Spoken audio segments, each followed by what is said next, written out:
ഈശോയിൽ ഏറ്റവും സ്നേഹം നിറഞ്ഞവരെ, പൗരസ്ത്യ വിദ്യാപീഠത്തിന്റെ ആഭിമുഖ്യത്തിൽ ആരംഭിച്ചിരിക്കുന്ന ബൈബിൾ സ്പിരിച്വാലിറ്റി കോഴ്സിന്റെ ആദ്യത്തെ ക്ലാസ്സിലേക്ക് നമ്മൾ പ്രവേശിക്കുകയാണ്.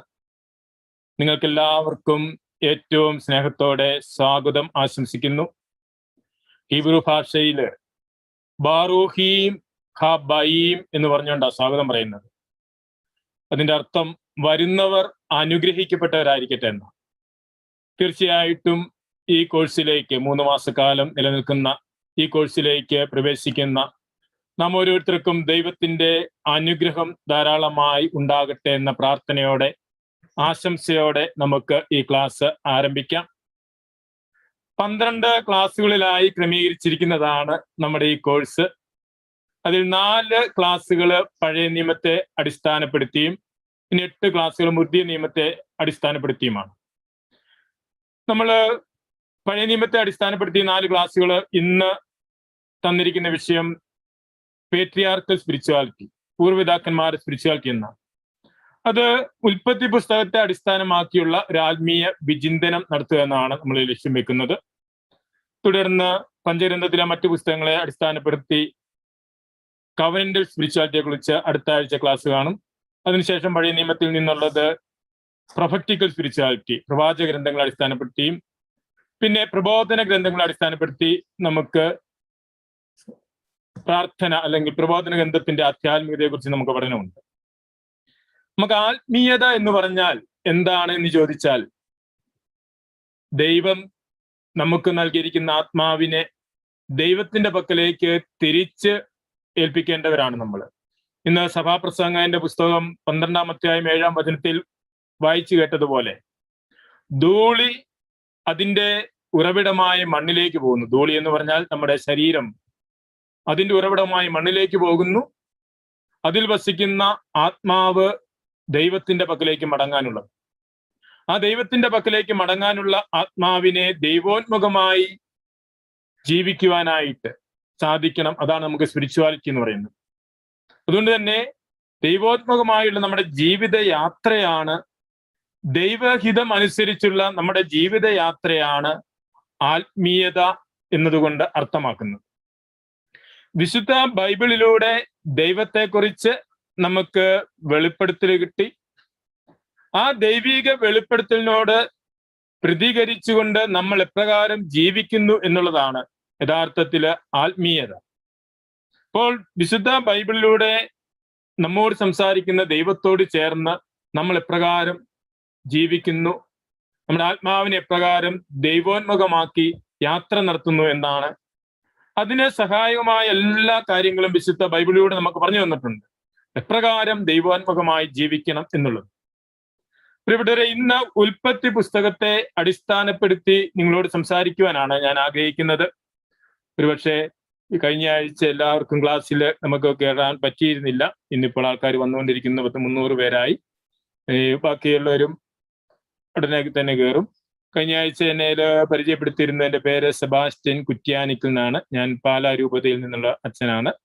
വടവാതൂര് പൗരസ്ത്യ വിദ്യാപീഠത്തില് പഠിപ്പിക്കുകയും സെമിനാരിയിൽ ആത്മീയ പിതാവായിട്ട് ശുശ്രൂഷിക്കുകയും ചെയ്യുന്നു. ഈ ദൈവവചന പങ്കുവെക്കുവാനായിട്ട് നിങ്ങളോടുകൂടി ആയിരിക്കുവാൻ സാധിക്കുന്നതിൽ സന്തോഷമുണ്ട്. തീർച്ചയായും നിങ്ങൾ എനിക്ക് വേണ്ടിയും ഈ 1 മണിക്കൂർ നേരം പ്രാർത്ഥിക്കുന്നതിലും നിങ്ങൾ എന്നെയും ഓർക്കുക, നല്ല രീതിയിൽ ദൈവവചനത്തെ പങ്കുവെക്കുവാൻ സാധിക്കുന്നതിന് വേണ്ടി. ഉൽപ്പത്തി പുസ്തകത്തിലേക്ക് കടന്നു പോകുമ്പോൾ ഉണ്ടാകുന്ന ഏതാനും ആത്മീയ ചിന്തകൾ ആണ് നിങ്ങളുമായിട്ട് പങ്കുവെക്കുവാൻ ഞാൻ ആഗ്രഹിക്കുന്നത്. ഒന്നാമതായിട്ട് എൻ്റെ മനസ്സിലേക്ക് കടന്നു വരുന്നത് ഉൽപ്പത്തി പുസ്തകം 1-ാം അധ്യായത്തിൽ ദൈവം എല്ലാം സൃഷ്ടിക്കുന്നതിനെ കുറിച്ച് ഉള്ള വിവരണത്തിൽ നിന്നൊരു ചിന്ത പങ്കുവെക്കാനാണ്. അതായത് ക്രമരഹിതമായിരുന്ന അവസ്ഥയിൽ നിന്ന് എല്ലാം ക്രമപ്പെടുത്തുന്നു. അത് 6 ദിവസം കൊണ്ട് ക്രമപ്പെടുത്തി 7-ാം ദിവസം വിശ്രമിക്കുന്ന ആ ദൈവത്തെ, യഥാർത്ഥത്തിൽ അവിടെ 6 ദിവസം കൊണ്ട് ദൈവമെല്ലാം സൃഷ്ടിച്ച് അതിന്റെ പൂർണ്ണതയിലെത്തി അവസാനം വിശ്രമിച്ചു എന്ന് പറയുമ്പോൾ, ദൈവത്തിന്റെ സൃഷ്ടി ക്രമേണ അതിന്റെ പൂർണ്ണതയിലേക്ക് വന്നു എന്നുള്ള കാര്യമാണ് വിശുദ്ധ ഗ്രന്ഥകർത്താവ് നമ്മെ പഠിപ്പിക്കുന്നത്. ദൈവം തന്നെ വെളിപ്പെടുത്തുന്നതും ക്രമേണ ആണ്, ഗ്രാജുവലായിട്ടാണ്. നമുക്ക് അറിയാം പഴയ നിയമത്തില് ദൈവത്തെ തന്നെ വെളിപ്പെടുത്തുന്നു. അബ്രാഹത്തെ വിളിച്ച് ഒരു ജനതയെ രൂപപ്പെടുത്തി ആ ജനതയിലൂടെ തന്നെ വെളിപ്പെടുത്തുന്നു. അതിന്റെ ഇടയില് ചരിത്രത്തിലെ പ്രധാന ചില സംഭവങ്ങളൊക്കെ ഉണ്ട്. ആ സംഭവങ്ങളിലൂടെയൊക്കെ ചരിത്രത്തിലൂടെ വെളിപ്പെടുത്തുകയും ചരിത്രത്തിന്റെ പൂർണ്ണതയില് ആ ദൈവിക വെളിപ്പെടുത്തല് പൂർണ്ണതയിലേക്ക് എത്തിക്കുകയാണ് ചെയ്യുന്നത് മിശിഹായിലൂടെ. അതുകൊണ്ട് തന്നെ ആത്മീയതയെ കുറിച്ച് ചിന്തിക്കുമ്പോഴും ഈ ക്രമമായ ഒരു വളർച്ച നമുക്ക് വിശുദ്ധ വചനം നമ്മോട് പറയുകയാണ്.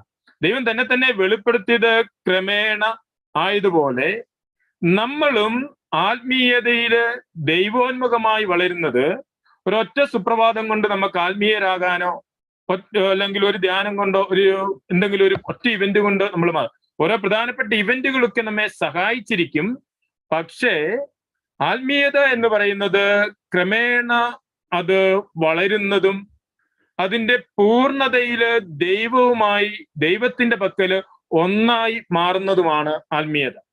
അതുകൊണ്ടാണ് 6 ദിവസത്തെ സൃഷ്ടി വിവരണം അത് ക്രമേണ സൃഷ്ടി നടക്കുന്നതും അതിന്റെ പൂർണ്ണതയില് മനുഷ്യനെ സൃഷ്ടിയുടെ മകുടമായി സൃഷ്ടിക്കുകയും അങ്ങനെ സർവ്വജീവജാലങ്ങളും 7-ാം ദിവസം ദൈവത്തോടു കൂടെ ആയിരിക്കുകയും ചെയ്യുക എന്നുള്ളത്.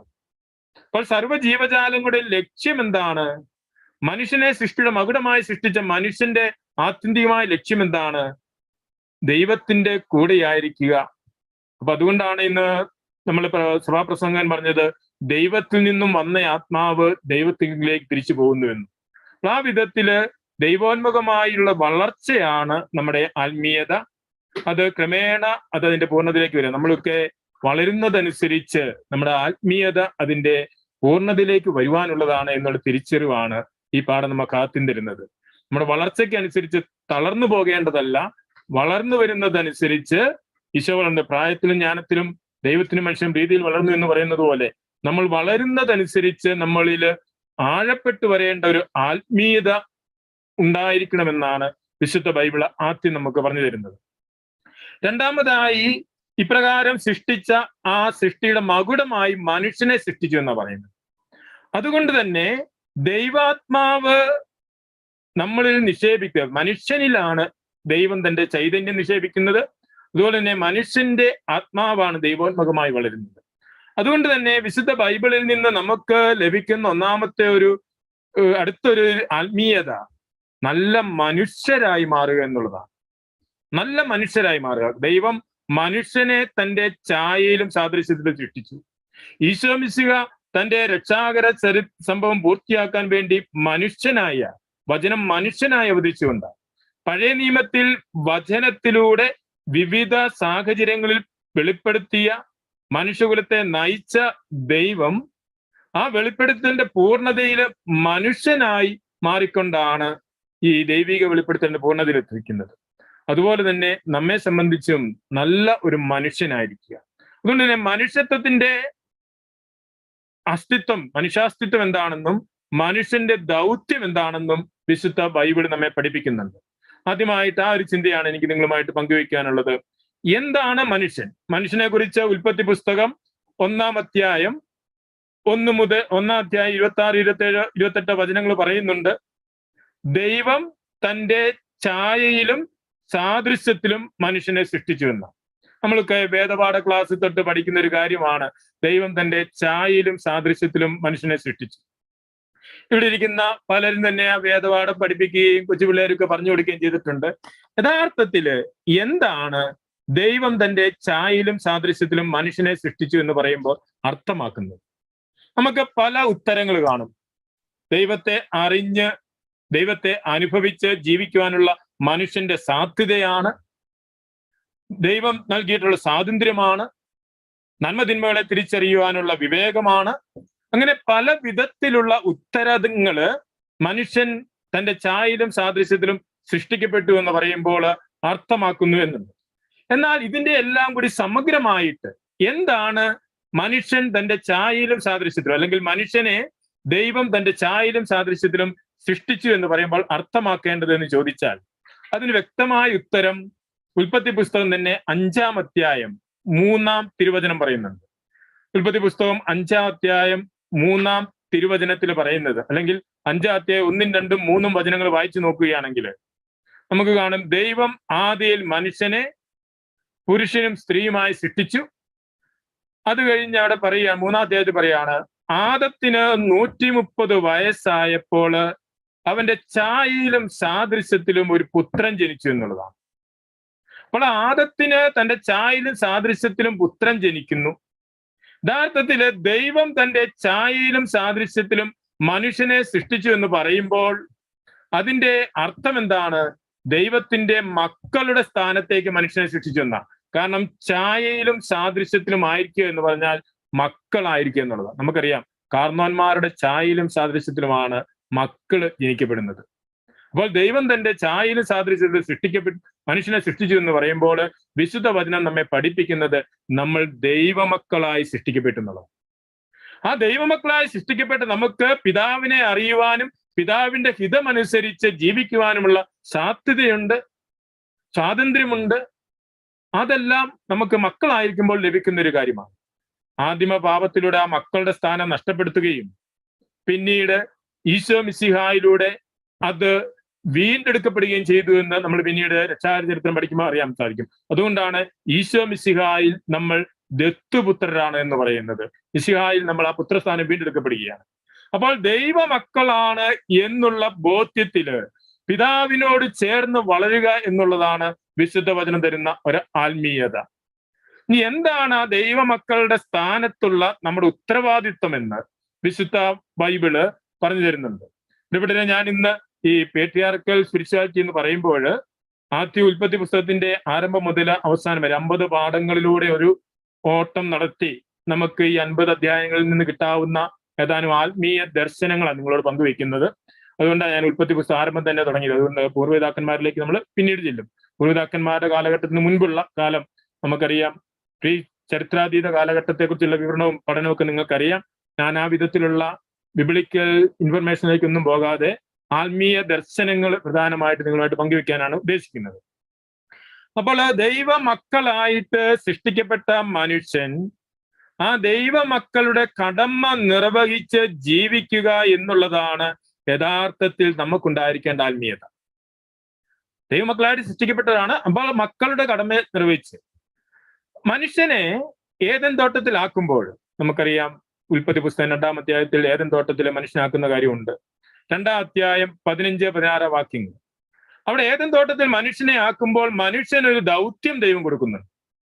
ദൈവം കൊടുത്ത ദൗത്യം അനുസരിച്ച് ജീവിക്കുകയാണല്ലോ യഥാർത്ഥത്തില് ആത്മീയത എന്ന് പറയുന്നത്. അതുകൊണ്ട് തന്നെ ദൈവം നൽകുന്ന ആ ദൗത്യം എന്താണെന്ന് അറിഞ്ഞ് അത് ജീവിക്കുക നമ്മുടെ ആത്മീയതയുടെ ഒരു തലമാണ്.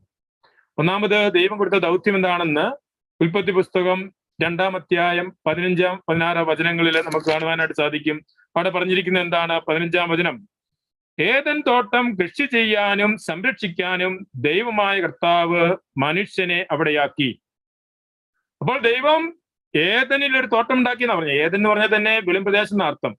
അത് എവിടെയെങ്കിലും ഒരു സ്ഥലമല്ല, വെളിംപ്രദേശം എന്നാണ് ഏദൻ എന്ന വാക്കിന്റെ അർത്ഥം. അപ്പൊ വെളിംപ്രദേശത്ത് ഒന്നുമില്ലാത്തടത്ത്, ശൂന്യമായിരുന്നിടത്ത് ദൈവം ഒരു തോട്ടം ഉണ്ടാക്കി. ആ തോട്ടത്തില് മനുഷ്യനെ ആക്കുന്നു. അപ്പൊ ഏദൻ തോട്ടം എന്ന് പറഞ്ഞാല് എവിടെയെങ്കിലുമുള്ള 10, 100, 1000 ഏക്കർ സ്ഥലമല്ല, മറിച്ച് മനുഷ്യന് വേണ്ടി ദൈവം ക്രമീകരിച്ചു തന്ന ഈ ഭൂമി തന്നെയാണ് ആത്യന്തികമായി എന്ന് നമുക്ക് മനസ്സിലാക്കുവാനായിട്ട് സാധിക്കും. ഈ പ്രപഞ്ചത്തില്, ഭൂമിയില് മനുഷ്യനെ ദൈവമാക്കുന്നു എന്തിനു വേണ്ടിയാണ്? തോട്ടം സംരക്ഷിക്കാനും ശുശ്രൂഷിക്കാനും എന്നാ പറഞ്ഞിരിക്കുന്നത്. എന്ന് പറഞ്ഞാല് ഹീബ്രു ഭാഷയിൽ ഒവേദ്, ഷൊമേർ എന്നീ 2 വാക്കുകൾ ഉപയോഗിച്ചിരിക്കുന്നത്. ഒവേദ്, ഷൊമേർ എന്ന് പറഞ്ഞാൽ ശുശ്രൂഷിക്കുക, സംരക്ഷിക്കുക. അതാണ് നമ്മൾ മലയാളത്തില് കൃഷി ചെയ്യാൻ പറഞ്ഞിരിക്കുന്നത്. ശുശ്രൂഷിക്കാൻ ആണ്. തോട്ടത്തില് അല്ലെങ്കിൽ മണ്ണിലുള്ള ശുശ്രൂഷ കൃഷി ആയതുകൊണ്ടായിരിക്കാം വിവർത്തനം ചെയ്തവര് അതിനെ ശുശ്രൂഷിക്കുക എന്നാക്കിയിരിക്കുന്നത്, കൃഷി ചെയ്യാനാക്കിയിരിക്കുന്നത്. ഏതായാലും അവിടെ പറഞ്ഞിരിക്കുന്നത് ഈ മണ്ണിനെ ശുശ്രൂഷിക്കാനും അതിനെ സംരക്ഷിക്കാനും വേണ്ടി ദൈവം മനുഷ്യനെ തോട്ടത്തിലാക്കി എന്നുള്ളത്. ഇവിടെ ഈ ഒരു ജോലി തന്നെ, ശുശ്രൂഷിക്കുവാനും സംരക്ഷിക്കുവാനുള്ള ദൗത്യം, പിന്നീട് വിശുദ്ധ ബൈബിളില് ഒരു കൂട്ടം ആളുകൾക്ക് കൊടുക്കുന്ന നമുക്ക് കാണാൻ സാധിക്കും. സംഖ്യയുടെ പുസ്തകം 3-ാം അധ്യായം 6, 7, 8 വചനങ്ങൾ വായിച്ചാൽ, സംഖ്യ 3-ാം അധ്യായം 6, 7, 8 വചനങ്ങൾ വായിച്ചാൽ, ദൈവത്തിന്റെ കൂടാരത്തിന് മുൻപിൽ ശുശ്രൂഷ ചെയ്യാൻ വേണ്ടി ലേവ്യരെ തിരഞ്ഞെടുക്കുമ്പോൾ ആ ലേവ്യർക്ക് കൊടുക്കുന്ന ഉത്തരവാദിത്വം അത് ശുശ്രൂഷിക്കുക, സംരക്ഷിക്കുക. അപ്പോൾ ജെറുസലേം ദേവാലയത്തിൽ പിന്നീട് ലേവ്യർ ചെയ്തിരുന്ന ശുശ്രൂഷ, അപ്പൊ അതൊരു പൗരോഹിത്യ ധർമ്മമാണ്, ശുശ്രൂഷിക്കുക, സംരക്ഷിക്കുക എന്നുള്ളത്. ഇസ്രായേലിന്റെ നിന്നും ലേവ്യരെ തിരഞ്ഞെടുത്തപ്പോൾ ലേവ്യർക്ക് കൊടുത്ത ദൗത്യമായിരുന്നു ആ ശുശ്രൂഷയും സംരക്ഷണവും. അത് ദൈവാലയത്തിന്റെ ശുശ്രൂഷ സംരക്ഷണവും. യഥാർത്ഥത്തിൽ അതേ ദൗത്യം തന്നെയാണ് മനുഷ്യനെ സൃഷ്ടിച്ചപ്പോൾ പ്രപഞ്ചത്തിന്റെ എല്ലാ ജീവജാലങ്ങളിൽ നിന്നും അതിന്റെ മകുടമായിട്ട് മനുഷ്യനെ സൃഷ്ടിച്ചപ്പോൾ മനുഷ്യന് കൊടുക്കുന്ന ഉത്തരവാദിത്വവും ഈ ശുശ്രൂഷയും സംരക്ഷണവുമാണ്. അപ്രകാരം പ്രപഞ്ചത്തെ ശുശ്രൂഷിക്കാനും സംരക്ഷിക്കാനും എന്ന് പറഞ്ഞാൽ ദൈവം പ്രപഞ്ചത്തെ എന്ത് ലക്ഷ്യത്തോടു കൂടി സൃഷ്ടിച്ചോ ആ ലക്ഷ്യത്തില് പ്രപഞ്ചത്തെ ശുശ്രൂഷിക്കാനും സംരക്ഷിക്കാനുള്ള ദൗത്യം മനുഷ്യന് കൊടുത്തിരിക്കുന്നു. അതാണ് ഒന്നാമത് നമ്മൾ കാണുന്നത്. അതുകൊണ്ട് തന്നെ അതൊരു പൗരോഹിത്യ ധർമ്മം പോലെയാണ്. കാരണം ദൈവാലയത്തിൽ പുരോഹിതൻ ചെയ്യുന്ന ദൗത്യം പോലെ വിശുദ്ധമായൊരു കർമ്മമാണ് ഈ പ്രപഞ്ചത്തിൽ മനുഷ്യന് ചെയ്യുവാനുള്ളത് എന്നുള്ളതാണ്. അത്രയ്ക്ക് വിശുദ്ധമായ, അത് നമുക്ക് വിശുദ്ധ വചനത്തിന്റെ ആദ്യ പാഠത്തിൽ കിട്ടുന്നൊരു കാര്യമാണ്, ശുശ്രൂഷിക്കുക, സംരക്ഷിക്കുക. അതുപോലെ തന്നെ മനുഷ്യന് കൊടുക്കുന്ന മറ്റൊരു ഉത്തരവാദിത്വം നമ്മൾ 1-ാം അധ്യായം 28-ാം വചനത്തിൽ കാണും. 1-ാം അധ്യായം 28-ാം വചനത്തിൽ എന്താണ് പറഞ്ഞിരിക്കുന്നത്? ദൈവം അവരെ ഇങ്ങനെ അനുഗ്രഹിച്ചു, സന്താനപുഷ്ടിയുള്ളവരായി പെരുകുവിൻ, ഭൂമിയിൽ നിറഞ്ഞ് അതിനെ കീഴടക്കുവിൻ, കടലിലെ മത്സ്യങ്ങളുടെയും ആകാശത്തിലെ പറവുകളുടെയും ഭൂമിയിൽ ചരിക്കുന്ന സകല ജീവികളുടെയും മേൽ നിങ്ങൾക്ക് ആധിപത്യം ഉണ്ടായിരിക്കട്ടെ. അപ്പോൾ സർവ ജീവജാലങ്ങളുടെ മേലും ആധിപത്യം മനുഷ്യന് ദൈവം നൽകിയിട്ടുണ്ട് എന്നുള്ളതാണ്. ആ ആധിപത്യം ഉണ്ടായിരിക്കുക എന്നുള്ളതാണ് മനുഷ്യന് ദൈവം നൽകിയൊരു കൃപയാണ്. അതെന്താണ് ഈ ആധിപത്യം? ചിലപ്പോൾ ഈ ആധിപത്യം ദൈവം നൽകിയിട്ടുണ്ടെന്നും പറഞ്ഞ് എല്ലാവരും എല്ലാ ജീവജാലങ്ങളെയും പ്രകൃതിയൊക്കെ നശിപ്പിക്കാൻ തുടങ്ങും. ഇത് മനുഷ്യനാണ് എല്ലാത്തിന്റെ ആധിപത്യം. പ്രിയപ്പെട്ടവരെ, ഇവിടെ ആധിപത്യം നൽകിയിരിക്കുന്നു എന്ന് പറയുമ്പോൾ അതിന്റെ അർത്ഥം എല്ലാറ്റിനെയും നശിപ്പിക്കണമെന്നോ അല്ല, മറിച്ച് ഈ ആധിപത്യം, ഡൊമീനിയൻ, അത് രാജാവിനുള്ള ഒരു ദൗത്യമാണ്. പണ്ട് കാലങ്ങളിൽ രാജാവിനാണ് ആധിപത്യമുള്ളത്. രാജാവിന്റെ ഡൊമീനിയൻ, ആധിപത്യം എന്തിനു വേണ്ടിയിട്ടാണ്? തൻ്റെ കൂടെയുള്ള തൻ്റെ അജഗണങ്ങളെ, തൻ്റെ ആൾക്കാർ, രാജ്യത്തുള്ള ആളുകളെ സംരക്ഷിക്കുവാനാണ്. ആധിപത്യം അവരുടെ മേൽ നൽകുന്നത് അവരെ സംരക്ഷിക്കുവാൻ വേണ്ടിയിട്ടാണ്, അവർക്ക് ശുശ്രൂഷ ചെയ്യാൻ വേണ്ടിയിട്ടാണ്, തിന്മയിൽ നിന്ന് അവരെ രക്ഷിക്കാൻ. യുദ്ധങ്ങൾ ഉണ്ടാകുന്നുണ്ട്, യുദ്ധത്തിൽ നിന്ന് അവരെ രക്ഷിക്കാൻ. എന്തെങ്കിലുമൊക്കെ പട്ടിണിയോ പഞ്ഞമൊക്കെ ഉണ്ടാകുമ്പോൾ തിന്മയിൽ നിന്ന് അവരെ രക്ഷിക്കാൻ. അപ്പൊ ആധിപത്യം ദൈവം മനുഷ്യന് നൽകി എന്ന് പറയുമ്പോൾ അതിന്റെ അർത്ഥം ഈ പ്രപഞ്ചത്തിലെ സകല സാഹചര്യങ്ങളെയും സംരക്ഷിക്കുവാനും അതോടൊപ്പം തന്നെ തിന്മയിൽ നിന്ന് അതിനെ കാത്തു സംരക്ഷിക്കുവാനുള്ള ഒരു ഉത്തരവാദിത്വമാണ്. അതൊരു രാജകീയമായ ദൗത്യമാണ്. അങ്ങനെ ഒരു പൗരോഹിത്യ ദൗത്യം, ഒരു രാജകീയ ദൗത്യം, ഇത് നമുക്ക് വിശുദ്ധ ബൈബിളിന്റെ ആദ്യം തന്നെ തരുന്നുണ്ട്. മൂന്നാമതൊരു ദൗത്യം കൂടി മനുഷ്യൻ എന്ന നിലയിൽ നമുക്ക് നൽകുന്നതായിട്ട് വിശുദ്ധ ബൈബിളിൽ കാണാൻ സാധിക്കും. അത് ഉൽപ്പത്തി പുസ്തകം 2-ാം അധ്യായം 19-20 വചനങ്ങൾ വായിക്കുമ്പോൾ നിങ്ങൾക്ക് മനസ്സിലാക്കാൻ സാധിക്കും. അതായത് 19, 20, 24, 19 മുതലുള്ള വചനങ്ങൾ ഞാനിപ്പോൾ വായിക്കുന്നില്ല. നിങ്ങളുടെ കയ്യിലെല്ലാം ബൈബിൾ കാണും, നിങ്ങൾക്ക് ആ ടെക്സ്റ്റ് അതിലൂടെ നിങ്ങൾ പോകാം. അവിടെ പറഞ്ഞിരിക്കുന്നത് എന്താണ്? ദൈവം സൃഷ്ടിച്ച എല്ലാ ജീവജാലങ്ങളെയും മനുഷ്യന്റെ മുൻപിൽ കൊണ്ടുവന്ന് നിർത്തുകയാണ്.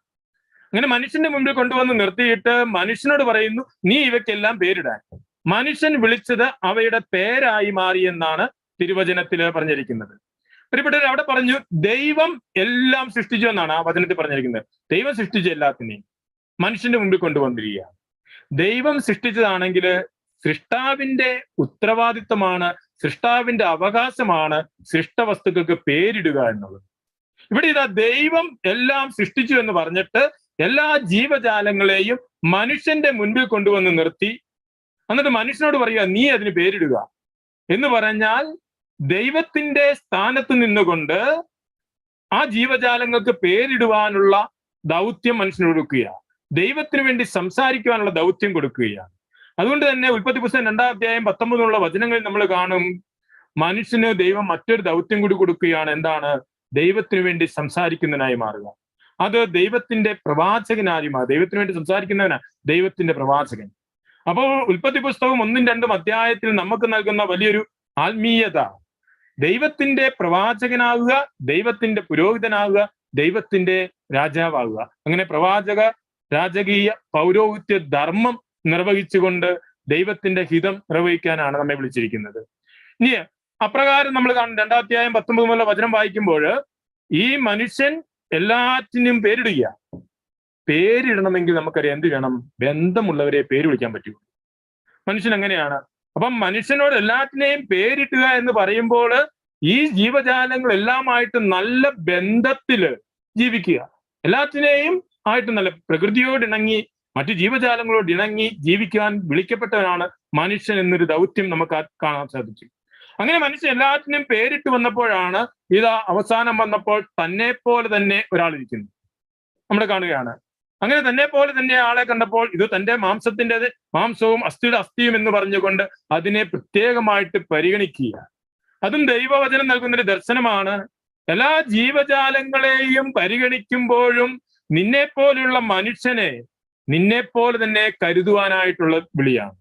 അപ്പൊ അതാണ് നിന്നെപ്പോലെ, അതാണല്ലോ ഈ യഹൂദന്മാർക്ക് കൊടുത്ത കൽപ്പന. എല്ലാറ്റിനും ഉപരിയായി ദൈവത്തെ സ്നേഹിക്കുക, നിന്റെ അയൽക്കാരനെ നിന്നെ പോലെ സ്നേഹിക്കുക. അപ്പോൾ ആ ഒരു ചിന്തയാണ്. എല്ലാ ജീവജാലങ്ങളെയും പരിഗണിക്കുമ്പോൾ, എല്ലാ ജീവജാലങ്ങളുമായിട്ട് പൊരുത്തപ്പെട്ട് ജീവിക്കുമ്പോൾ എല്ലാറ്റിനും ഉപരിയായി നിന്നെപ്പോലെയുള്ള മനുഷ്യനെ നിന്നെപ്പോലെ തന്നെ കരുതുവാനായിട്ടുള്ള പാഠം.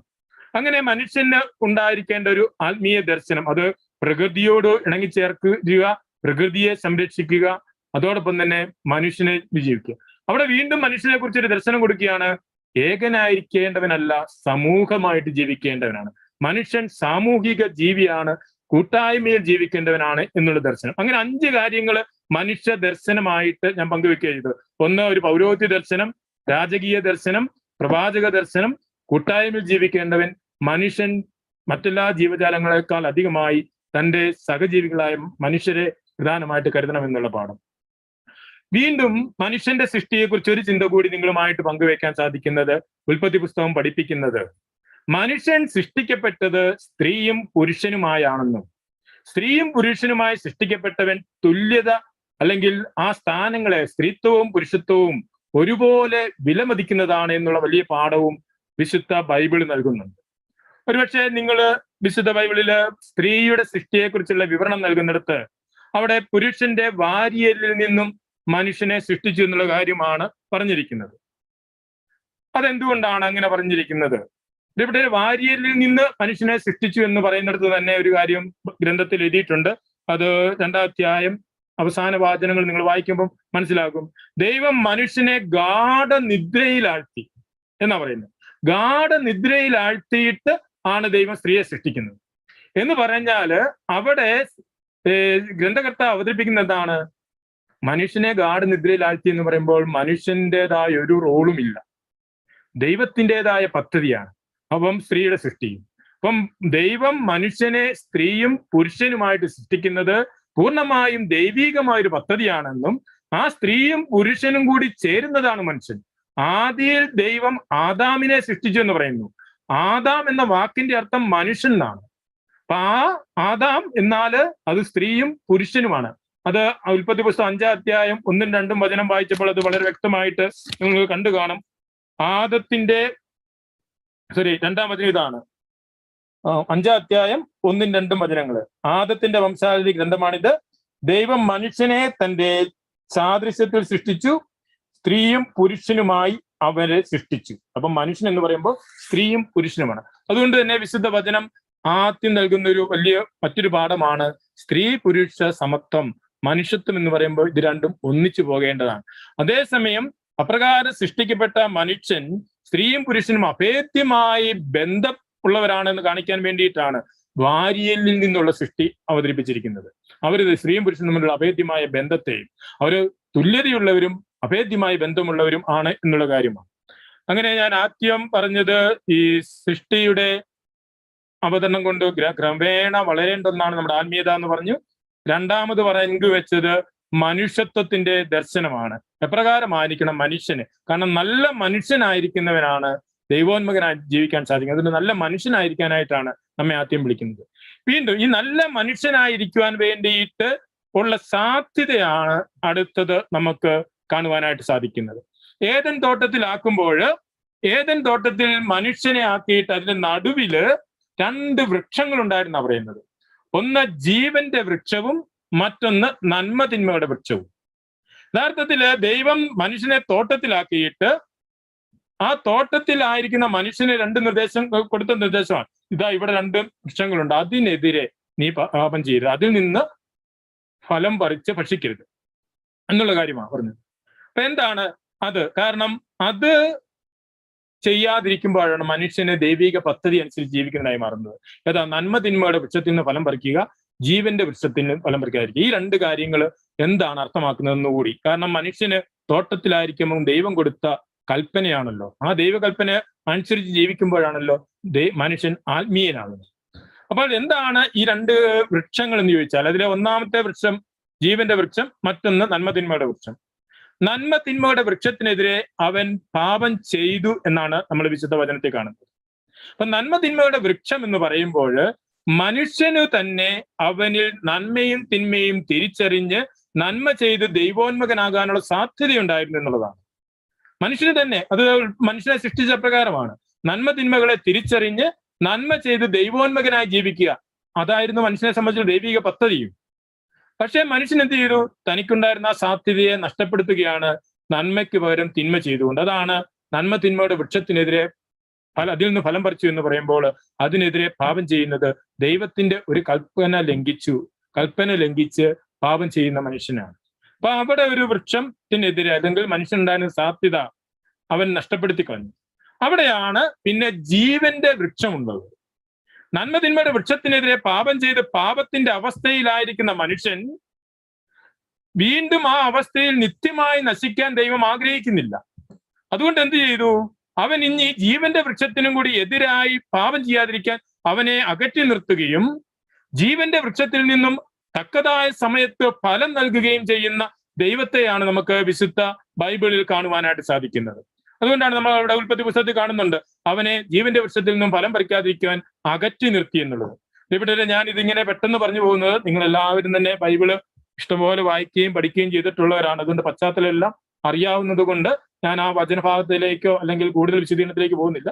നിങ്ങൾക്ക് എല്ലാവരും സമർപ്പിതരും ആണ്, ധാരാളം അറിവ് ബൈബിളിനെ കുറിച്ചുള്ളത് കൊണ്ടാണ്. അപ്പോൾ ഞാൻ പറഞ്ഞു വന്നത്, ആ ജീവന്റെ വൃക്ഷം അതിൽ നിന്നും ഫലം പറിക്കാതിരിക്കാൻ മാറ്റി നിർത്തി എന്നാണ് പറഞ്ഞിരിക്കുന്നത്. ആ ജീവന്റെ വൃക്ഷത്തിൽ നിന്ന് ഫലം പറിക്കാതിരിക്കാൻ മാറ്റി നിർത്തി ബൈബിളിൽ അവസാന പുസ്തകം വെളിപാട് പുസ്തകത്തിൽ നിങ്ങൾ കാണും 2-ാം അധ്യായം 7-ാം വചനം ഒന്ന് നോക്കുവാണെങ്കിൽ, 2-ാം അധ്യായം 7-ാം വചനം വെളിപാട് പുസ്തകത്തിന്റെ എന്താണ് പറഞ്ഞിരിക്കുന്നത്? ആത്മാവ് സഭകളോട് അരുളി ചെയ്യുന്നു, ചെവിയുള്ളവൻ കേൾക്കട്ടെ. വിജയം വരിക്കുന്നവന് ദൈവത്തിന്റെ പർദീസായിലുള്ള ജീവന്റെ വൃക്ഷത്തിൽ നിന്ന് ഞാൻ ഭക്ഷിക്കാൻ കൊടുക്കും. അപ്പം ദൈവത്തിന്റെ പർദീസായില് അന്ന് ഫലം പറിക്കാതിരിക്കാൻ മനുഷ്യനെ മാറ്റി നിർത്തിയെങ്കിൽ വിജയം വരിക്കുന്നതിന് വേണ്ടി അത് മാറ്റി നിർത്തിയതാണെന്നും വിജയം വരിക്കുന്നവന് ആ പർദീസായിലുള്ള ഫലം ഭക്ഷിക്കുവാനായിട്ട് യോഗ്യതാക്കുമെന്ന വിശുദ്ധ വചനത്തിന്റെ അവസാന പാഠത്ത് നൽകുന്നത്. അപ്പൊ ആ ജീവന്റെ വൃക്ഷം പർദീസായിലുള്ള ജീവന്റെ വൃക്ഷമാണ്.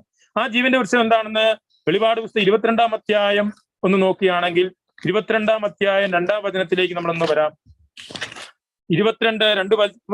2-ാം വചനം. നഗരവീതിയിലൂടെ മധ്യത്തിൽ നദിയുടെ ഇരുഭാഗങ്ങളിലുമായി 12 തരം ഫലങ്ങൾ കായ്ക്കുന്ന ജീവന്റെ വൃക്ഷം നിൽക്കുന്നു. അത് മാസം തോറും ഫലം തരുന്നു. ആ വൃക്ഷത്തിന്റെ ഇലകൾ ജനങ്ങളുടെ രോഗശാന്തിക്ക് വേണ്ടിയുള്ളതാണ്. അത് യഥാർത്ഥത്തില് ജീവന്റെ വൃക്ഷത്തിന്റെ ദൗത്യം എന്താണ്? അത് ഫലം നൽകുന്ന 12 തരം ജീവന്റെ വൃക്ഷം. അവിടെ തന്നെ 14-ാമത്തെ വചനം ഒന്ന് നോക്കിക്കേ. ജീവന്റെ വൃക്ഷത്തിന്മേൽ അവകാശം ലഭിക്കാനും കവാടങ്ങളിലൂടെ നഗരത്തിലേക്ക് പ്രവേശിക്കാനും തങ്ങളുടെ അങ്കികൾ കഴുകി ശുദ്ധിയാക്കാനും ഭാഗ്യം ലഭിച്ചവർ ഭാഗ്യവാന്മാർ, ശുദ്ധിയാക്കുന്നവർ ഭാഗ്യവാന്മാർ. അവിടെ 19-ാം വചനം വീണ്ടും പറയുന്നുണ്ട്, ഈ പുസ്തകത്തിൽ വിവരിക്കപ്പെടുന്ന വിശുദ്ധ നഗരത്തിലും ജീവന്റെ വൃക്ഷത്തിലുമുള്ള അവന്റെ പങ്ക് ദൈവം എടുത്തു കളയും. എന്തിനാണ്? ഈ പുസ്തകത്തിൽ നിന്ന് എന്തെങ്കിലും തെറ്റിച്ചാലെന്നുള്ള കാര്യം പറയുന്നത്. അപ്പോൾ പ്രിയപ്പെട്ടവർ, ഇവിടെ ജീവന്റെ വൃക്ഷം എന്ന് പറഞ്ഞാല് യഥാർത്ഥത്തില് ഈശോ മിശിഹായിലൂടെ നിറവേറിയ രക്ഷാകര പദ്ധതിയാണ്. അപ്പോൾ ജീവന്റെ വൃക്ഷം ഏദൻ തോട്ടത്തിലെ ജീവന്റെ വൃക്ഷം ഈശോ മിശിഹായാണ്. ഈശോ മിശിഹായിലൂടെ നിറവേറി വന്ന രക്ഷാകര പദ്ധതിയാണ്. അതിന്റെ പൂർണ്ണതയില് ഫലം ലഭിക്കുന്നത് 12 തരം ഫലങ്ങൾ നൽകുന്ന വൃക്ഷം എന്ന് പറയുമ്പോൾ സഭയാണ്. സഭയിലൂടെ നൽകപ്പെടുന്ന കുദാശകളാണ്. ആ കുദാശകൾ സ്വീകരിച്ചാണ് ആ ആത്മീയ രോഗത്തിൽ നിന്ന് സൗഖ്യം നേടുന്നത്. അതുകൊണ്ട് ജീവന്റെ വൃക്ഷം വലിയൊരു പാഠമാണ് നമുക്ക് നൽകുന്നത്. ആ ജീവന്റെ വൃക്ഷം എപ്പോഴും കേന്ദ്രത്തിലുണ്ട്. അത് ഇസ്രായേലിന്റെ ചരിത്രത്തിലേക്ക് നോക്കുകയാണെങ്കിൽ ഈ ജീവന്റെ വൃക്ഷത്തെ പ്രതിനിധാനം ചെയ്യുന്ന കാര്യങ്ങൾ എപ്പോഴും അവരുടെ ജീവിതത്തിന്റെ കേന്ദ്രത്തിലുള്ളതായിട്ട് കാണാൻ സാധിക്കും. ഉദാഹരണമായിട്ട് ഇസ്രായേലിന്റെ ഉൽപ്പത്തി പുസ്തകം കഴിഞ്ഞു വരുന്ന 5 പുസ്തകങ്ങൾ, പഞ്ചഗ്രന്ഥത്തിന്റെ അകത്ത് കാണും അവരുടെ ജീവിത യാത്രയില്, മരുഭൂമിയിലൂടെ യാത്രയില് ജീവന്റെ വൃക്ഷമായിട്ട് ആർക്ക് ഓഫ് ദ കവനന്റ്, വാഗ്ദാന പേടകം ഉണ്ടായിരുന്നു. വാഗ്ദാന പേടകമായിരുന്നു അവരുടെ യാത്രയ്ക്ക് ഗതി നിയന്ത്രിച്ചുകൊണ്ട് അവരുടെ യാത്രയിൽ അവർ താവളമടിക്കുമ്പോൾ അതിന്റെ കേന്ദ്രത്തില് വാഗ്ദാന പേടകമായിരുന്നു. അത് കഴിഞ്ഞ് അവർ വാഗ്ദത്ത നാട്ടിലേക്ക് പ്രവേശിച്ച് ജീവിക്കുന്ന പശ്ചാത്തലത്തില് ജെറുസലേം ദേവാലയം, വാഗ്ദാന പേടകം സ്ഥാപിച്ചിരുന്ന ജെറുസലേം ദേവാലയമായിരുന്നു അവരുടെ ജീവിതത്തിന്റെ കേന്ദ്രം. വാഗ്ദത്ത നാടിന്റെ കേന്ദ്രം ജെറുസലേമായിരുന്നു. ജെറുസലേം ദേവാലയമായിരുന്നു. അങ്ങനെ ജെറുസലേം ദേവാലയ കേന്ദ്രീകൃതമായ ജീവിതം നയിക്കുന്നു. പഴയ നിയമത്തിൽ മുഴുവൻ അതായിരുന്നു അവരുടെ ജീവിതത്തിന്റെ കേന്ദ്രം. പുതിയ നിയമത്തിലേക്ക് വന്നപ്പോൾ ഈശോ മിശിഹ പറഞ്ഞു, ആ ദേവാലയം തകർക്കപ്പെട്ടാൽ 3 ദിവസം കൊണ്ട് അവർ പുനരുദ്ധരിക്കും, അത് ഈശോ മിശിഹായാകുന്ന ദേവാലയമാണെന്ന് പറയുക. അപ്പം പുതിയ നിയമത്തില് ഈ ജീവന്റെ വൃക്ഷം അവരുടെ കേന്ദ്രമായിട്ട് നിൽക്കുന്നത് ഈശോ മിശിഹായാണ്. ആ ഈശോ മിശിഹായാകുന്ന ജീവന്റെ വൃക്ഷത്തിൽ നിന്നും ഫലം ഭക്ഷിക്കുവാനായിട്ട് നമ്മെ യോഗ്യരാക്കിയത് അവിടുത്തെ പീഡാനുഭവ കുരിശിന്റെ ഉത്ഥാനമാണ്. അതുകൊണ്ടാണ് ജീവന്റെ വൃക്ഷം, പർദീസായിലെ ജീവന്റെ വൃക്ഷം എന്ന് പറയുന്നത് ഈശോ മിശിഹ കാൽവരിയിൽ നാട്ടിയ കുരിശാണ് എന്ന് സഭാപിതാക്കന്മാർ വ്യാഖ്യാനിച്ചു തരുന്നത്. അപ്പോൾ ആ വലിയൊരു യാത്ര, ഏദൻ തോട്ടത്തിലെ ജീവന്റെ വൃക്ഷത്തെ ജീവിതത്തിന്റെ കേന്ദ്രമാക്കി മാറ്റിക്കൊണ്ടുണ്ടായിരിക്കേണ്ട ഒരു യാത്രയാണ് നമുക്കുണ്ടായിരിക്കേണ്ടത്. അത് ഈശോ മിശിഹയുടെ രക്ഷാകര ചരിത്രത്തോട് നമ്മെ ചേർത്ത് വെക്കുന്നതാണ്. മിശിഹായുടെ കുരിശിലെ രക്ഷയോട് നമ്മെ ചേർത്ത് വെക്കുന്നതാണ്. ആ കുരിശിൽ നിന്നും ഫലം അനുഭവിക്കുന്ന സഭാമക്കൾക്ക് അതാണ് വെളിപാട് പുസ്തകത്തിൽ നൽകുന്ന ജീവന്റെ വൃക്ഷത്തിന്റെ ഫലം എന്നുള്ള തിരിച്ചറിവ് നമ്മുടെ ആത്മീയ യാത്രയ്ക്ക് വലിയ സഹായമായിട്ടുള്ള കാര്യമാണ്. വീണ്ടും നമുക്ക് ഒരു ചിന്ത വരുന്നത് ഈ 1-2 അധ്യായം കഴിഞ്ഞ് 3-ാം അധ്യായത്തിലാണല്ലോ നമ്മളിപ്പം കണ്ട ആദിമാതാപിതാക്കളുടെ പാവവും ജീവന്റെ വൃക്ഷത്തിന്റെ കാര്യമൊക്കെ പറഞ്ഞത്. 4-ാം അധ്യായത്തിലേക്ക് വരുമ്പോൾ കായേന്റെയും ആബേലിന്റെയും ജീവിതത്തിലേക്ക് നോക്കി ഒരു ദർശനം നമുക്ക് കിട്ടുവാനായിട്ടുള്ളതാണ്. അവിടെ കിട്ടുന്ന ആത്മീയ ദർശനം നമ്മൾ കാണുന്നത് കായേനും ആബേലും ബലിയർപ്പിക്കുന്നുണ്ട്. 2 പേരും ബലിയർപ്പിക്കുന്ന കാര്യം പറയുന്നു. കായേലിന്റെ ബലി സ്വീകാര്യമാകുന്നില്ല, ആബേലിന്റെ ബലി സ്വീകാര്യമാകും. എന്തുകൊണ്ടാണെന്ന് ചോദിച്ചാൽ നമ്മൾക്ക് പല ന്യായങ്ങളും പറയും. ആബേൽ നല്ലത് അർപ്പിച്ചു, കായേൻ മോശം അർപ്പിച്ചു എന്നൊക്കെ. അങ്ങനെയൊന്നും വചനത്തിൽ എഴുതിയിട്ടില്ല. വചനത്തിൽ എഴുതിയിരിക്കുന്നത് 2 പേരും ബലിയർപ്പിച്ചു എന്നുള്ളതാണ്. പക്ഷേ കായേന്റെ ബലി സ്വീകാര്യമായിട്ടില്ലെന്നുള്ള കാര്യം വചനത്തിൽ എഴുതിയിട്ടുണ്ട്. അങ്ങനെ കായേന്റെ ബലി സ്വീകാര്യമാകാതിരുന്നപ്പോൾ കായേൻ മുഖം കുനിച്ചിരിക്കുകയാണ്. അവന്റെ സ്വീകാര്യമാക്കപ്പെടാത്തതിന്റെ പേരിൽ പരിതപിച്ചിരിക്കുക. അവിടെയാണ് ദൈവം എന്ന് പറയുകയാണ്, എന്തുകൊണ്ടാ നീ നല്ലത് പ്രവർത്തിച്ചിരുന്നെങ്കിൽ, ഉചിതമായി പ്രവർത്തിച്ചിരുന്ന, അപ്പൊ നിന്റെ പ്രവൃത്തി നല്ലതായിരുന്നെങ്കിൽ നീ സ്വീകാര്യമാകുന്ന പറയുന്നത്. അപ്പം ബലി 2 പേരും അർപ്പിച്ചു എന്നുള്ളതാണ്. അപ്പം അർപ്പിച്ച ബലിയുടെ നന്മയോ തിന്മയോ അല്ല അവിടെ വന്നത്, അല്ലെങ്കിൽ ബലിവസ്തുവിന്റെ നന്മയോ തിന്മയോ അല്ല. നല്ലത് ആബേൽ അർപ്പിച്ചു അല്ലേ, മോശം കായേൻ അർപ്പിച്ചു, അതുകൊണ്ട് സ്വീകാര്യനായില്ല എന്ന് പഠിപ്പിക്കുകയല്ല. മറിച്ച് നിന്റെ പ്രവൃത്തി നല്ലതാണെങ്കിൽ നിന്റെ ബലി സ്വീകാര്യമായിരിക്കും എന്നാണ് പറയുന്നത്. അതാ നമുക്ക് ഈ വചനം നൽകുന്ന ആത്മീയത. ബലിയർപ്പകരാണ് നമ്മളെല്ലാം, നമ്മൾ ബലിയർപ്പകരാണ്. പക്ഷെ നമ്മുടെ ബലി സ്വീകാര്യമാകുന്നത് ബലിവസ്തു എന്താണെന്ന് നോക്കിയോ അതിന്റെ മേന്മയോ കുറവോ അല്ല, മറിച്ച് നിന്റെ പ്രവൃത്തി നല്ലതാണെങ്കിൽ നിന്റെ ബലി സ്വീകാര്യമായിരിക്കുമെന്നാണ് വിശുദ്ധ വചനം നമ്മോട് പറയുന്നത്. അപ്പോൾ ബലി സ്വീകാര്യമാക്കപ്പെടുന്നത് നമ്മുടെ പ്രവൃത്തിയാണ്, മനുഷ്യന്റെ പ്രവൃത്തി. അതുകൊണ്ടാണ് അനുസരണം ബലിയേക്കാൾ ശ്രേഷ്ഠം എന്നൊക്കെ പറയുമ്പോൾ ദൈവഹിതം അനുസരിച്ചുള്ള പ്രവൃത്തിയാണ് യഥാർത്ഥത്തിൽ നമ്മുടെ ബലിയായി മാറുന്നത്. ആ ഒരു പാഠം ഈ കായേനും ആബേലും നമുക്ക് പറഞ്ഞു തരുന്നുണ്ട്. അപ്പൊ നിന്റെ ബലി സ്വീകാര്യമാകുന്നത് നീ അർപ്പിക്കുന്ന വസ്തുവിന്റെ മഹത്വമോ നേട്ടമോ വലുപ്പവുമല്ല, മറിച്ച് നിന്റെ പ്രവൃത്തി പ്രകാരമാണ്. അത് നല്ലതാണെങ്കിൽ അവിടെ പാതുക്കൾ പതിയിരിപ്പുണ്ട് നിന്റെ പ്രവൃത്തി മോശമാക്കാനുള്ള പല സാഹചര്യങ്ങൾ. അതുകൊണ്ട് നീ സൂക്ഷിക്കണം, നിന്റെ പ്രവൃത്തി പ്രധാനപ്പെട്ടതാണ് എന്നുള്ള പാഠമാണ് നമുക്ക് അവിടെ കാണുവാനായിട്ട് സാധിക്കുന്നത്. ഇനി ഞാൻ 3 തൊട്ട് 11 വരെയുള്ള അധ്യായങ്ങളിൽ കാണുന്ന ഒരു ദൈവ മനുഷ്യ ബന്ധത്തെ നിങ്ങളുടെ മുമ്പിൽ ഒന്ന് അവതരിപ്പിക്കാനാണ് ആഗ്രഹിക്കുന്നത്. 3 മുതൽ 11 വരെയുള്ള അധ്യായങ്ങള് 4 സംഭവങ്ങളാണ് പ്രധാനമായിട്ടുള്ളത്. ഏതൊക്കെയാണ്? 1 ആദത്തിന്റെ ഹവ്വായുടെയും പാപം. 2 കായേൻ ആബേൽ സംഭവം. 3-ാമത്തെ സംഭവം 6-ാം അധ്യായം മുതൽ 9-ാം അധ്യായം വരെയുള്ള വെള്ളപ്പൊക്കത്തിന്റെ കഥ. പിന്നെ വരുന്നത് ബാബേൽ ഗോപുരം. ഈ 4 സംഭവങ്ങളും വിശുദ്ധ ബൈബിളിൽ ഒരേ പാറ്റേണിൽ അവതരിപ്പിച്ചിരിക്കുന്നത്. ഒരേ പാറ്റേണില്ല. അതായത് 1-2 അധ്യായത്തിൽ ദൈവം എല്ലാം ഭംഗിയായി ക്രമപ്പെടുത്തുന്ന കാര്യം പറയുന്നത്. 1-2 അധ്യായം ഉൽപ്പത്തിയുടെ 1-2 അധ്യായത്തിൽ ക്രമരഹിതമായിരുന്നതിനെ ക്രമപ്പെടുത്തുകയും ശൂന്യമായതിനെ നിറയ്ക്കുകയും ചെയ്യുന്ന ദൈവമാണ്. അങ്ങനെ ക്രമപ്പെടുത്തിയതിനെ മനുഷ്യൻ ക്രമരാഹിത്യത്തിലേക്ക് കൊണ്ടുപോയി അക്രമം കാണിച്ചു. അതാണ് ആദ്യ പാപം. അക്രമം കാണിക്കുന്നു, ക്രമരാഹിത്യം ഉണ്ടാകുന്നു. അങ്ങനെ പാപം ഉണ്ടാകുമ്പോൾ അവനെ തേടി വരുന്ന ദൈവം, അതാണ് നമ്മൾ കാണുന്നത്. തേടി വരുന്ന ദൈവം മനുഷ്യനുമായി സംഭാഷണത്തിൽ ഏർപ്പെടുന്നു. മനുഷ്യനെ അവന്റെ തെറ്റ് മനസ്സിലാക്കി കൊടുക്കുന്നു, തെറ്റിന് ശിക്ഷ കൊടുക്കുന്നു. ശിക്ഷ കൊടുക്കുന്നതും അവനെ നശിപ്പിക്കാൻ വേണ്ടിയല്ല, മറിച്ച് അവനെ വീണ്ടെടുക്കാൻ വേണ്ടിയാണ്. വീണ്ടെടുത്ത അവന് വീണ്ടും വാഗ്ദാനം കൊടുക്കുകയാണ് മുന്നോട്ടുള്ള യാത്ര. അത് ആദത്തിന്റെ ഹവ്വയുടെ ജീവിതത്തിൽ നമ്മൾ കാണുന്നുണ്ട്. അവർ തെറ്റ് ചെയ്തു, ദൈവം തേടി ഇറങ്ങി വരുന്നു, അവരുമായിട്ട് സംഭാഷണം നടത്തു, ശിക്ഷ കൊടുക്കുന്നു. ശിക്ഷ എന്താണെന്നോ കാര്യങ്ങളെല്ലാം നിങ്ങൾക്ക് അറിയാവുന്നതുകൊണ്ട് ഞാൻ അതിലേക്ക് വിശദമായിട്ട് പോകുന്നില്ല. പക്ഷെ ശിക്ഷ കൊടുക്കുന്നു, പക്ഷേ അതിനുശേഷം അവരെ പുതുവസ്ത്രം അണിയിക്കുന്നു, അവർക്ക് രക്ഷ കൊടുക്കുക. ഈ 4 സംഭവങ്ങളുടെയും വിവരണം കഴിയുമ്പോൾ നിങ്ങളൊരു കാര്യം ശ്രദ്ധിച്ചാൽ പുതിയ തലമുറ ഉണ്ടാകുന്ന കാര്യം പറയുന്നുണ്ട്. 3-ാം അധ്യായത്തിൽ ആദത്തിന്റെ ഹവ്വായുടെ സംഭവം വിവരിച്ചിട്ട് 4-ാം അധ്യായം തുടങ്ങുമ്പോൾ അവതരിപ്പിച്ചു തരുന്നത് എന്താണ്? ആദം ഹവ്വായോട് ചേർന്നു പുതിയ തലമുറ ഉണ്ടാകുന്ന കാര്യം പറയുന്നത്. 4-ാം അധ്യായത്തില് കായേന്റെ ആബേലിന്റെ സംഭവം വിവരിച്ചിട്ട് ശേഷം 5-ാം അധ്യായത്തിലേക്ക് നോക്കിക്കുക, എന്താ വിവരിച്ചിരിക്കുന്നത്? വംശാവലിയാണ്, പുതിയ തലമുറകൾ വളരുന്ന കാര്യമാണ്. അത് 6 മുതൽ 9 വരെയുള്ള അധ്യായങ്ങളിൽ വെള്ളപ്പൊക്കത്തിന്റെ കാര്യം വിവരിച്ചിട്ട് 10-ാം അധ്യായത്തിലേക്ക് നോക്കിക്കുക, എന്താ പറഞ്ഞിരിക്കുന്നത്?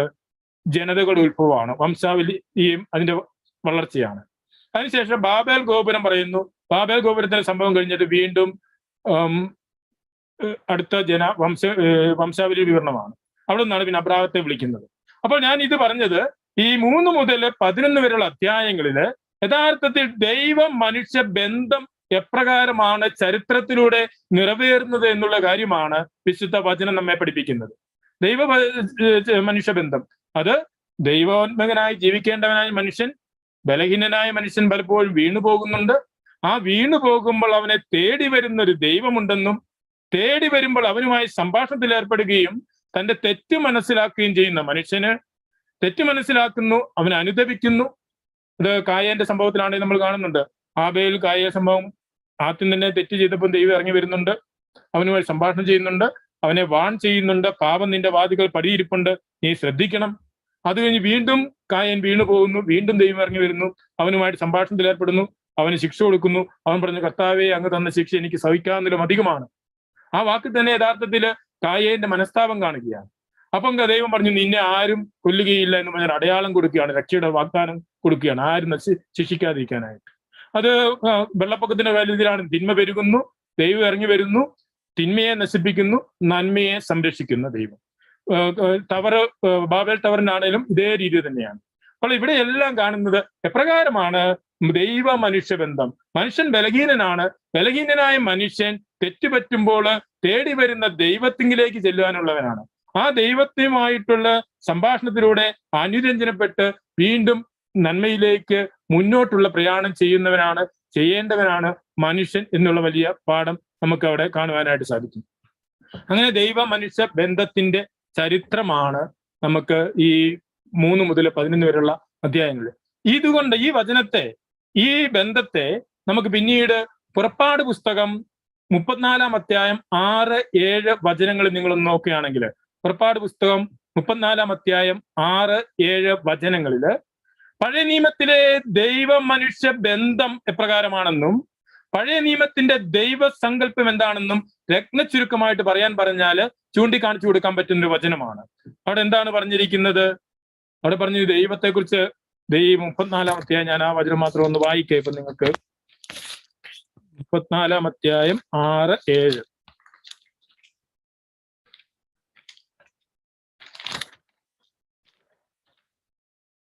ആറാമത്തെ, അവിടുന്ന് ഇപ്രകാരം ഉദ്ഘോഷിച്ചുകൊണ്ട് അവന്റെ മുൻപിലൂടെ കടന്നുപോയി, കർത്താവ് കാരുണ്യവാനും കൃപാനിധിയുമായ ദൈവം, കോപിക്കുന്നതിൽ വിമുക്തൻ, സ്നേഹത്തിലും വിശ്വസ്തതയിലും അത്യുദാരൻ, തെറ്റുകളും കുറ്റങ്ങളും പാപങ്ങളും ക്ഷമിച്ചുകൊണ്ട് ആയിരങ്ങളോട് കരുണ കാണിക്കുന്നവൻ, എന്നാൽ കുറ്റവാളികളുടെ നേരെ കണ്ണടയ്ക്കാതെ പിതാക്കന്മാരുടെ കുറ്റങ്ങൾക്ക് മക്കളെയും മക്കളുടെ മക്കളെയും 3-4 തലമുറയോളം ശിക്ഷിക്കുന്നവൻ.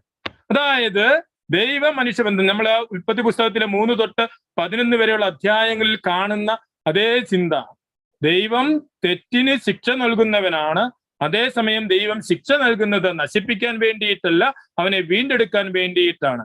തെറ്റിനു നേരെ കണ്ണടയ്ക്കുന്നവനല്ല, അതേസമയം ആയിരങ്ങളോട് കരുണ കാണിക്കുന്നത്. ഈ വചനം വായിക്കുമ്പോൾ പലപ്പോഴും ചിലപ്പം ചോദിക്കും, ഇത് തലമുറകളുടെ എണ്ണി ദൈവം ശിക്ഷിക്കുന്നതിനെ പറയാൻ വേണ്ടിയിട്ടുള്ളതാണോ? ഇവിടെ അവിടെ തലമുറ നോക്കി ദൈവം ശിക്ഷിക്കുമെന്നോ ദൈവം രക്ഷിക്കുമെന്നോ പറയാനായിട്ടല്ല, മറിച്ച് 1000-നെ 3-നോടും 4-നോടും താരതമ്യപ്പെടുത്തിക്കൊണ്ട് ദൈവത്തിന്റെ കാരുണ്യം എത്രമാത്രം വലുതാണ് എന്ന് പറയുവാനാണ് ഗ്രന്ഥകർത്താവ് ഉദ്ദേശിക്കുന്നത്. 1000 തലമുറകളോട് കരുണ കാണിക്കുന്നവൻ തെറ്റിന് ശിക്ഷ കൊടുക്കും. അപ്പോൾ ആ ദൈവത്തിന്റെ കരുണ എത്രമാത്രം വലുതാണ് എന്ന് കാണിക്കാനാണ് 1000-നോട് 3-നെ 4-നെ താരതമ്യപ്പെടുത്തിയിരിക്കുന്നത്. അതായത് ഞാൻ ഇത് പറഞ്ഞു വന്നത്, ഈ ഉൽപ്പത്തി പുസ്തകത്തിന്റെ ആദ്യ അധ്യായങ്ങൾ പഠിപ്പിക്കുന്ന ദൈവ മനുഷ്യ ബന്ധം ഇപ്രകാരം ഒന്നാണ്. ദൈവം എല്ലാറ്റിനെയും സൃഷ്ടിച്ച് സംരക്ഷിക്കുന്നവൻ, മനുഷ്യനെ സൃഷ്ടിച്ച മകുടമായിട്ട് സൃഷ്ടിച്ചവൻ.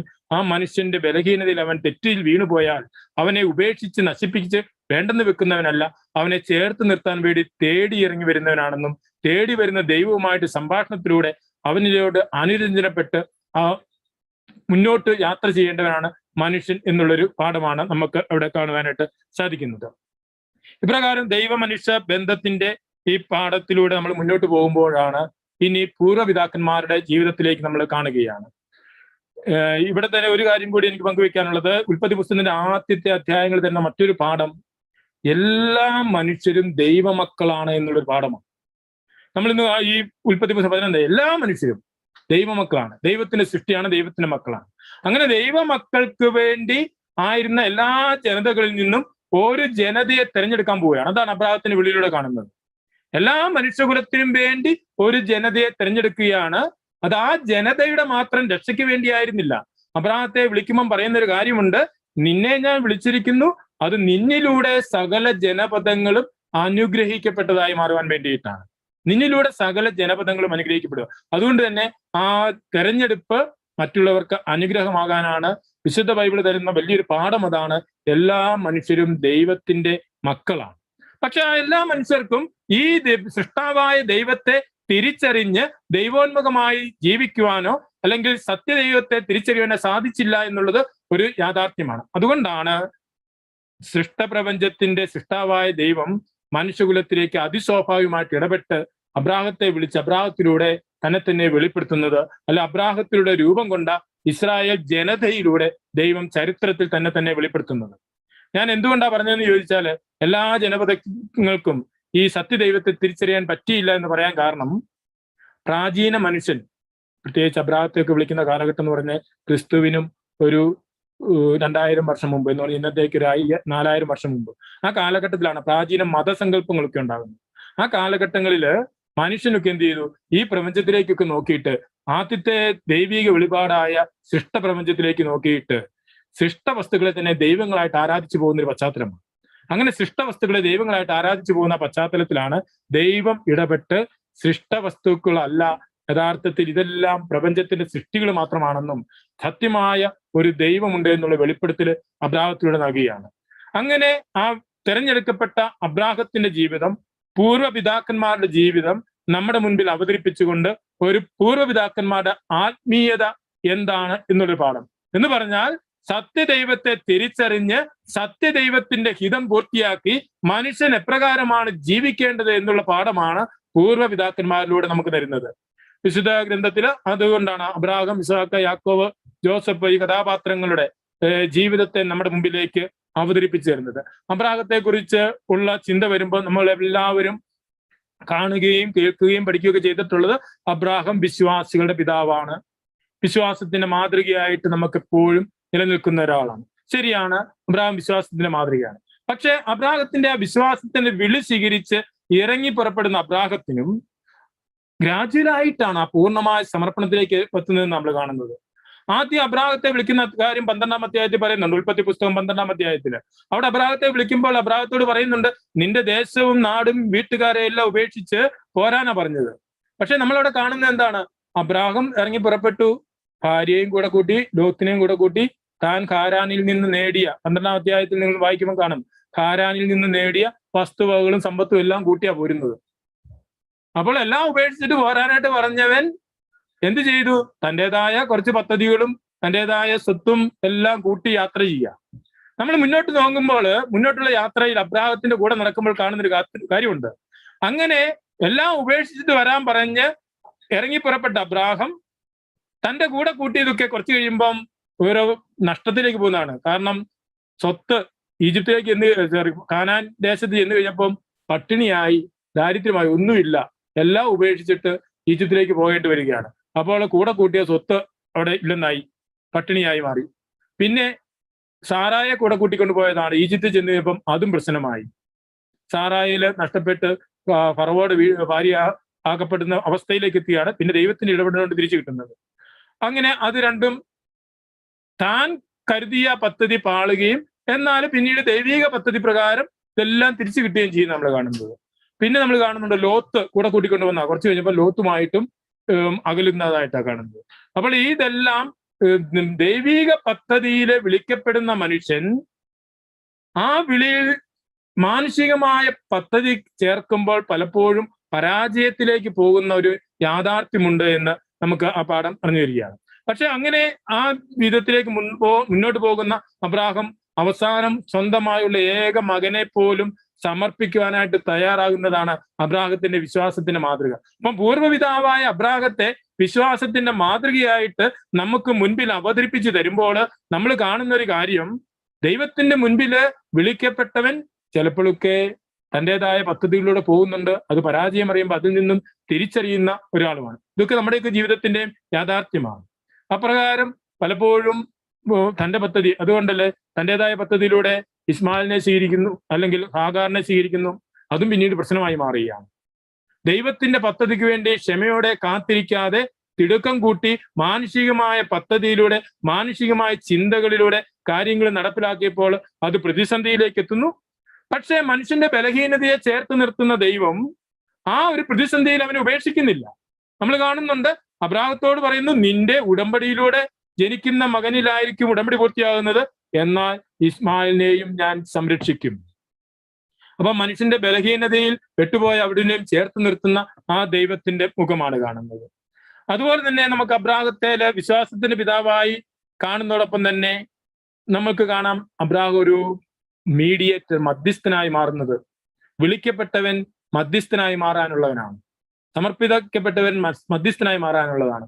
അബ്രാഹം ലോത്ത് അല്ലെങ്കിൽ സോദോം ഗൊമോറയ്ക്ക് വേണ്ടി പോയി മധ്യസ്ഥം വഹിച്ച് പ്രാർത്ഥിക്കുന്നുണ്ട്. അവർക്ക് അതുപോലെ തന്നെ ലോത്തിന് വേണ്ടി മധ്യസ്ഥം വഹിച്ച് പ്രാർത്ഥിക്കുന്നുണ്ട്.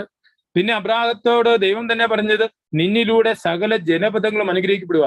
അപ്പൊ എല്ലാ ജനപദത്തിനും വേണ്ടിയുള്ള മീഡിയേറ്റർ ആയിട്ട് മാറി, ഒരു മധ്യസ്ഥനായിട്ട്, ഇടനിലക്കാരനായിട്ട് മാറേണ്ടവനാണ് വിളിക്കപ്പെട്ടവൻ, സമർപ്പിതമാകുന്നവൻ.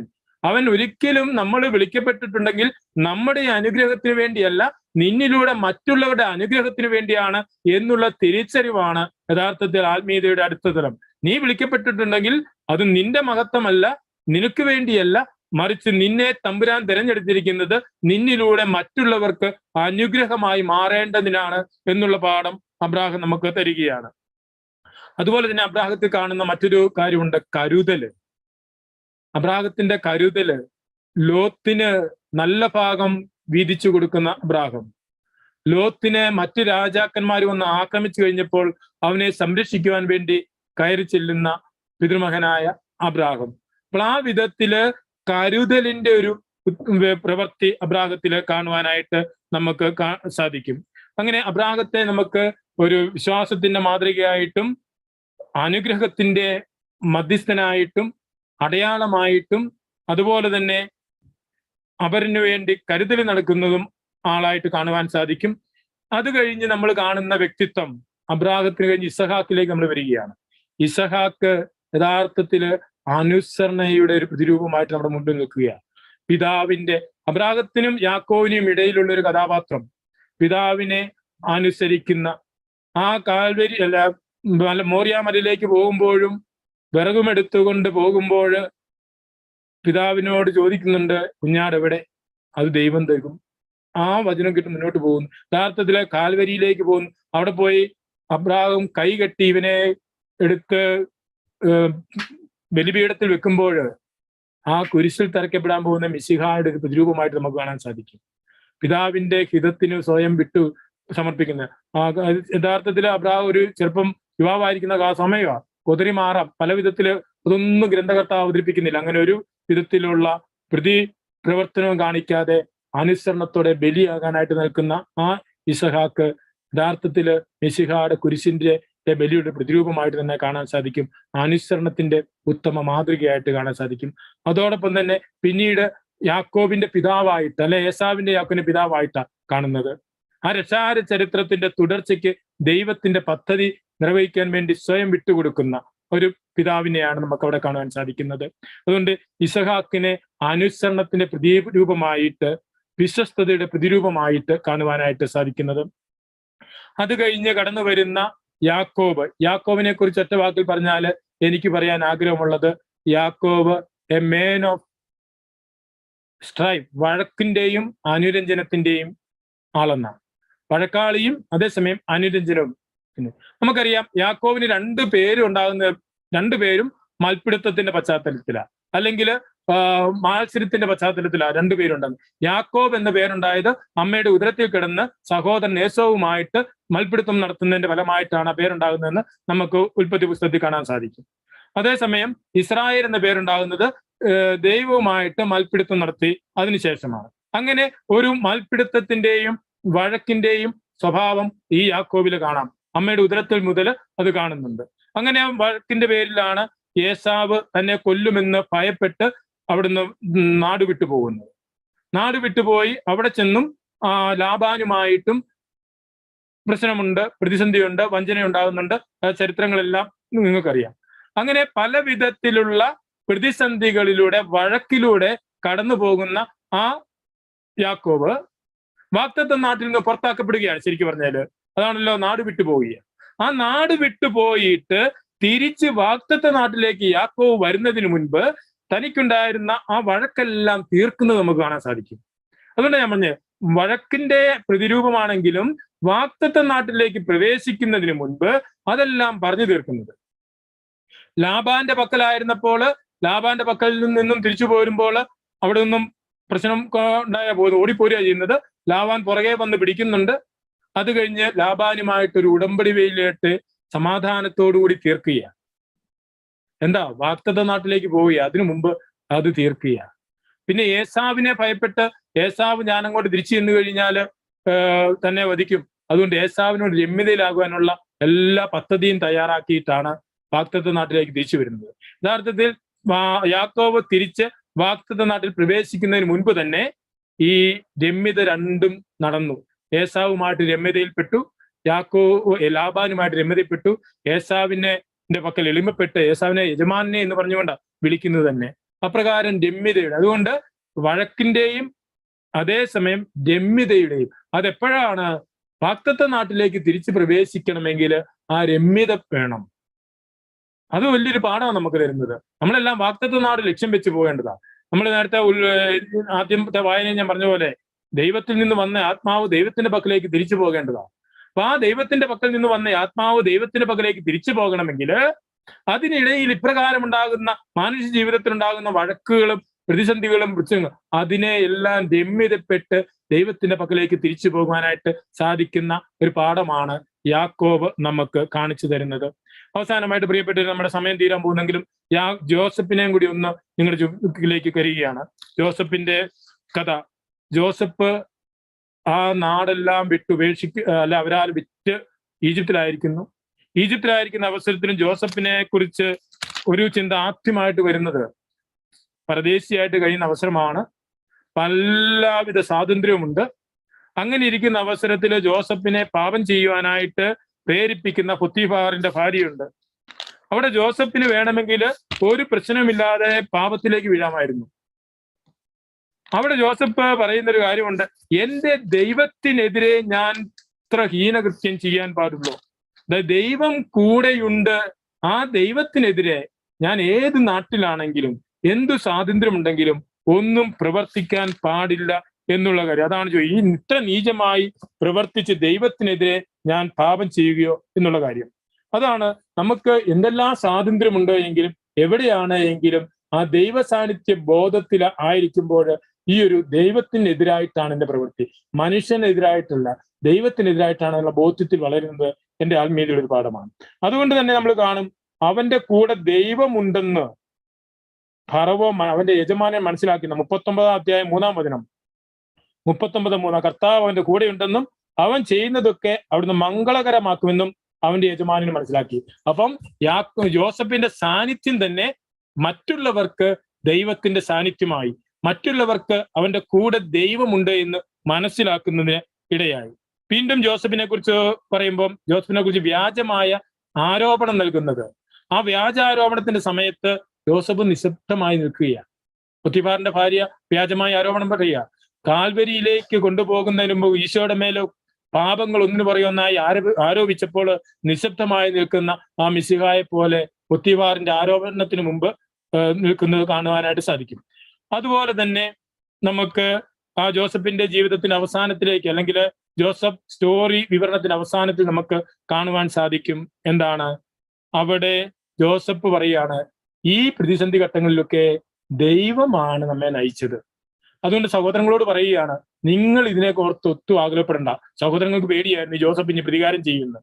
അപ്പം പറയാണ്, നിങ്ങൾക്ക് മുൻപേ ദൈവമാണ് എന്നെ ഇങ്ങോട്ട് നയിച്ചത്.